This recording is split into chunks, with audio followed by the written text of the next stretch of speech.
नमस्कार।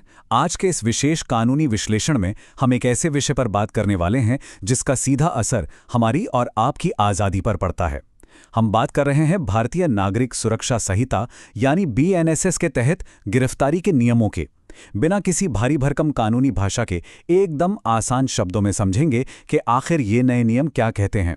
लेकिन कानूनी पेचीदगियों में उलझने से पहले एक बहुत ही बेसिक सा सवाल लेते हैं। क्या पुलिस किसी को भी किसी भी समय गिरफ्तार कर सकती है? समाज में इस बात को लेकर गजब की गलतफहमियां मौजूद हैं। तो चलिए आज इन्हीं कानूनी भ्रांतियों को पूरी तरह से दूर करते हैं और असली तथ्यों को सामने लाते हैं।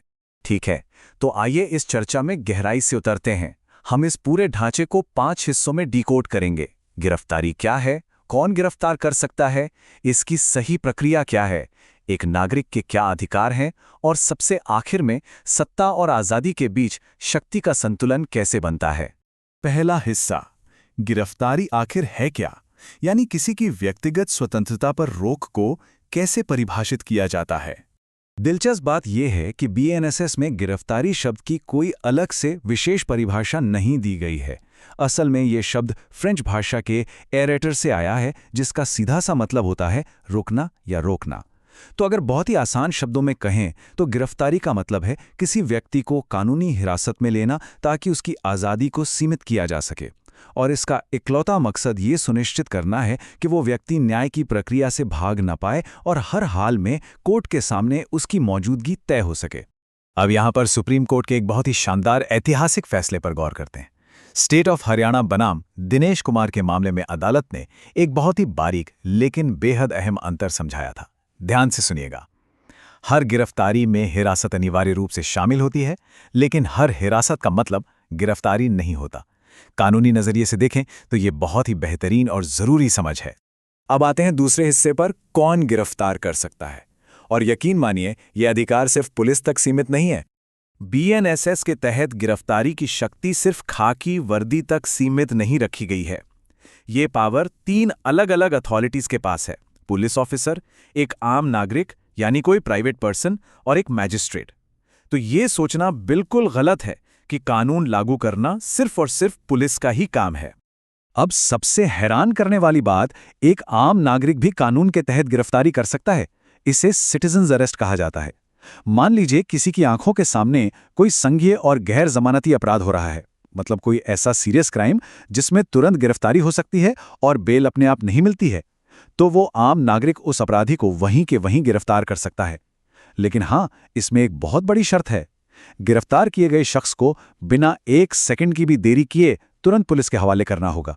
इसके अलावा एक मजिस्ट्रेट के पास भी अधिकार है कि वो अपनी मौजूदगी में अपराध करने वाले को सीधे गिरफ्तार कर ले। तीसरा हिस्सा, गिरफ्तारी की प्रक्रिया। चलिए देखते हैं कि एक कानूनी गिरफ्तारी को अंजाम देने के असल और सख्त नियम क्या हैं। अब इस नियम के बारे में जो बात सबसे ज्यादा दिलचस्प है वो ये कि धारा 35 के तहत अपराध की गंभीरता के हिसाब से कानून बिल्कुल साफ बटा हुआ है। अगर अपराध बहुत गंभीर है, जिसमें 7 साल से ज्यादा की सजा, उम्र कैद या मौत की सजा का प्रावधान है, तो पुलिस बिना किसी वारंट के तुरंत गिरफ्तार कर सकती है। वहीं दूसरी ओर 7 साल से कम सजा वाले अपराधों में गिरफ्तारी कोई स्वतः या ऑटोमेटिक चीज नहीं है। ऐसे मामलों में पुलिस को अरेस्ट करने के ठोस कारण लिखित में दर्ज करने ही होंगे, जैसे कि सबूतों के साथ छेड़छाड़ रोकना या आगे कोई अपराध होने से बचाना। इसी से जुड़ा एक और शानदार कानूनी रक्षा कवच मौजूद है। धारा 36 के तहत उपस्थिति का नोटिस या नोटिस ऑफ अपीयरेंस। कम गंभीर मामलों में अगर कोई व्यक्ति पुलिस की जांच में पूरी तरह सहयोग कर रहा है, तो कानून साफ कहता है कि उसे गिरफ्तार करने के बजाय सिर्फ ये नोटिस जारी किया जा सकता है। ये एक ऐसी बेहतरीन ढाल है जो सुनिश्चित करती है कि जांच में सहयोग करने वाले लोगों को बिना बात के अपनी आज़ादी न खोनी पड़े। खैर, जब गिरफ्तारी करना बिल्कुल जरूरी हो ही जाए तो उसके भी बेहद सख्त नियम हैं। धारा 37 के तहत ट्रांसपेरेंसी बनाए रखने के लिए हर पुलिस अधिकारी को ये 3 अनिवार्य स्टेप्स फॉलो करने ही होते हैं। पहला, गिरफ्तार करने वाले अधिकारी को अपनी नेम प्लेट और पहचान बिल्कुल स्पष्ट रूप से पहननी होगी। दूसरा, मौके पर ही गिरफ्तारी का एक मेमोरेंडम तैयार करना होगा, जिस पर वहां मौजूद गवाहों के साथ साथ गिरफ्तार हो रहे व्यक्ति के भी साइन होने चाहिए।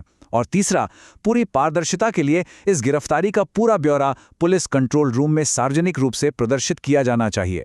हम सब ने फिल्मों में वो नाटकीय पुलिस अरेस्ट देखे हैं, है ना? लेकिन असल कानून उससे बहुत अलग और संयमित है। अधिकारी को उचित बल प्रयोग करने की इजाजत तभी है जब सामने वाला गिरफ्तारी का विरोध करे। और रही बात हथकड़ी लगाने की, तो इसके नियम बेहद सख्त हैं। हथकड़ी का इस्तेमाल सिर्फ बहुत गंभीर मामलों में ही हो सकता है, जैसे कि आतंकवादियों, कुख्यात ड्रग तस्करों या हिंसक अपराधियों को पकड़ने के लिए। इसे किसी भी हाल में एक सामान्य या रूटीन प्रक्रिया की तरह इस्तेमाल नहीं किया जा सकता। अब बात करते हैं चौथे हिस्से की, अधिकार और सुरक्षा। गिरफ्तारी के बाद एक नागरिक की रक्षा कैसे होती है? देखिए, भारत का संविधान और बीएनएसएस दोनों मिलकर गिरफ्तार व्यक्ति को कुछ बहुत ही शक्तिशाली मौलिक अधिकार देते हैं। आइए इन 6 अधिकारों को फटाफट समझते हैं। पहला, गिरफ्तारी का कारण तुरंत जानने का अधिकार।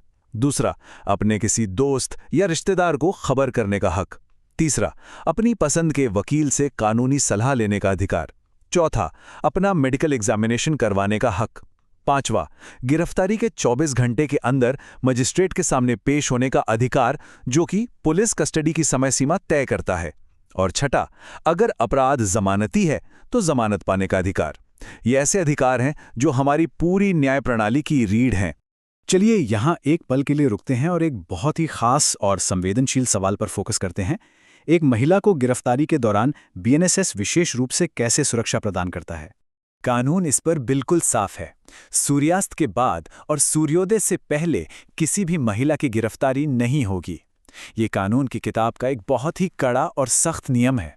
ऐसा केवल कुछ अत्यंत दुर्लभ या असाधारण हालातों में ही किया जा सकता है, और उसके लिए भी पहले संबंधित मजिस्ट्रेट से परमिशन लेना पूरी तरह अनिवार्य है। इतना ही नहीं, ये भी साफ निर्देश है कि किसी महिला की गिरफ्तारी प्राथमिकता के आधार पर एक महिला पुलिस अधिकारी द्वारा ही की जानी चाहिए।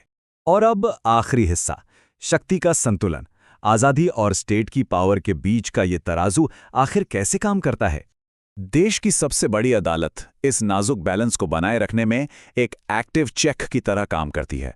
इन 2 ऐतिहासिक मामलों को देखिए जो पूरे सिस्टम के लिए दिशा निर्देश हैं।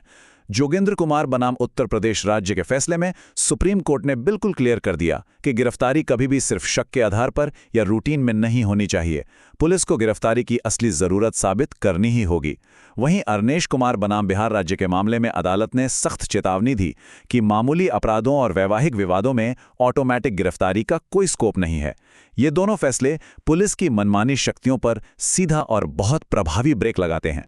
तो ऐसे में सबसे बड़ा सवाल ये उठता है कि क्या हो अगर खुद कानून के रखवाले ही इन नियमों को तोड़ दें? जवाब बहुत सीधा है, अवैध गिरफ्तारी एक इंसान की व्यक्तिगत स्वतंत्रता का घोर उल्लंघन है।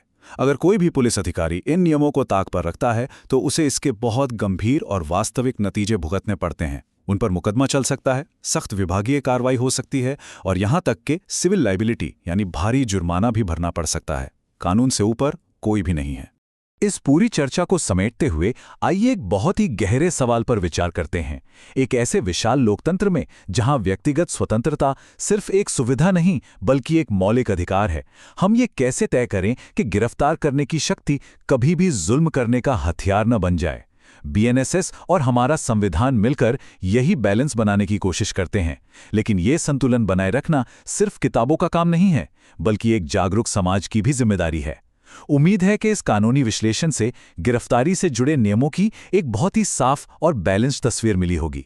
ऐसे ही और भी दिलचस्प और ज्ञानवर्धक कानूनी विषयों को आसान भाषा में समझने के लिए लाइक, शेयर और सब्सक्राइब जरूर करें। जानने और सीखने की ये यात्रा ऐसे ही जारी रहेगी।